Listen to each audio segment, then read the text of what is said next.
Սիրելի հայրենակիցներ, այստեղ քննարկումը ցավոք սրտի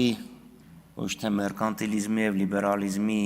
քաղաքատնտեսական ընտրության մեջ է, որ իհարկե շատ հետաքրքիր է։ Ավելի շուտ տնտեսական վիճակի մասին է խոսքը։ Այն ինչ որ հիմա ներկայացվում է, շատ նման է ցեմենտային կլինկերի տուրքերի փոփոխությանը։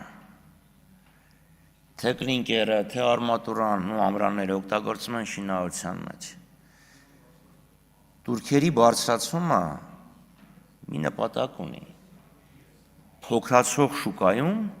ապահովել տեղական արտադրողին, եթե շուկան լիներ մեծ եւ ընդարձակվող, տեղ բոլորի համար կլիներ։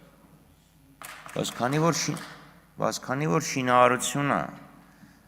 չի կարող անվերջաճել, Հարկային օրենսգիրքը փոխելով, սահմանափակելով եկամտահարկի հետվերադարձի ժամկետը 25 թվականով Երևանով, շինարարությունը արագ աճեց քաղաքում, Երևանում։ Մարզերում փոփոխությունը ակնկալված արդյունքը չի տվել, գոնե թվերը ցույց չեն տալի, որ մենք ունենք շինարարական բում մարզերում, խոսքը չի գնում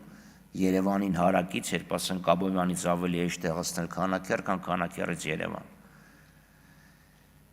Ուստի ես այս նախաձեռնությունը կարող եմ գնահատել որպես մեգատրենդի շուկայի նվազման, շինարարական շուկայի նվազման